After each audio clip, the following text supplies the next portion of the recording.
สวัสดีค่ะเพื่อนๆวันนี้นะคะจะพามาดูวิธีการทำดอกกระหล่ำชีสค่ะอันดับแรกนะคะเตรียมกระทะหม้อให้เรียบร้อยนะคะ3ชิ้นด้วยกันค่ะและแน่นอนนะคะก็ต้องมีดอกกระหล่ำ1ดอกนะคะ1หัวนะคะหั่นตามดอกให้เรียบร้อยนะคะแล้วก็อย่าลืมล้างด้วยนะคะปกติก็จะล้างก่อนที่จะนำมาหั่นนะคะหรือบางคนอาจจะล้างทีหลังก็ได้ค่ะแล้วแต่เราก็เตรียมน้ำต้มดอกกระหล่ำเลยนะคะใส่เกลือเล็กน้อยค่ะจากนั้นก็หั่นเบคอนเป็นชิ้นๆนะคะเป็นชิ้นยาวชิ้นเหลี่ยมชิ้นสั้นๆตามชอบเลยค่ะ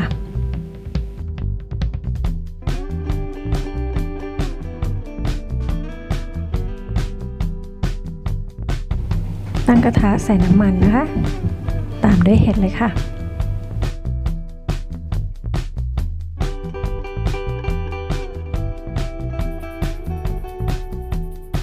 ผัดได้ระยะหนึ่งก็ใส่เบคอนตามลงไปเลยค่ะ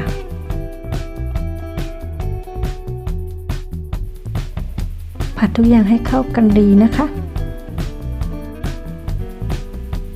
จากนั้นก็ตามด้วยพริกไทยสักนิดนึงค่ะพริกไทยดำค่ะคลุกเคล้าให้เข้ากันค่ะเตรียมขูดชีสรอไว้นะคะระหว่างรอ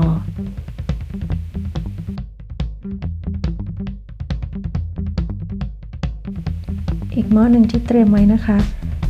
เปิดแก๊สแล้วก็ใส่เนยเข้าไปนะคะ1ช้อนโต๊ะพูนๆเลยค่ะตามด้วยแป้งนะคะจริงๆเป็นแป้งธรรมดาก็ได้นะคะ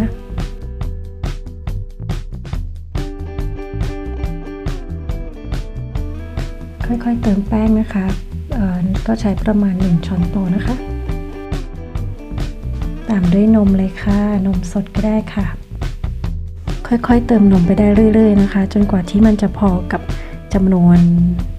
ดอกกระหล่ำนะคะช่วงนี้อาจใช้เวลานิดหน่อยนะคะแต่ว่าต้องอดทนนะคะเพื่อความอร่อยและเพื่อของอร่อยนะคะใส่ชีสลงไปเลยใครชอบชีสก็ใส่เข้าไปเยอะๆเลยนะคะ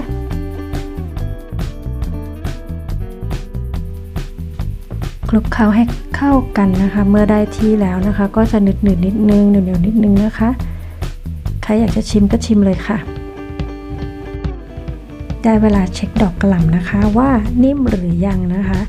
เอาให้นิ่มนิดนึงนะคะให้พอนิ่มนะคะให้พอซ่อมจิ้มเข้าไปได้ค่ะได้แล้วก็เทน้ำทิ้งนะคะกรองน้ำออกไปเสร็จแล้วใส่ในถาดแก้วเลยค่ะเพื่อที่จะใส่เตาอบนะคะเทเบคอนลงไปเบคอนที่ผัดกับเห็ดเมื่อสักครู่นะคะแล้วก็ตามด้วยเนยที่เราปนกับแป้งเมื่อกี้นะคะเทรวมกันไปเลยค่ะจากนั้นก็ผสมทุกอย่างให้เข้ากันนะคะคลุกเคล้าให้เข้ากันตามเคยขูดชีสเพิ่มเข้าไปอีกเลยค่ะตามด้วยพริกไทยอีกรอบนะคะเพื่อเพิ่มรสชาตินะคะสำหรับคนชอบความเข้มข้นของชีสแล้วก็พริกไทยตามด้วยผง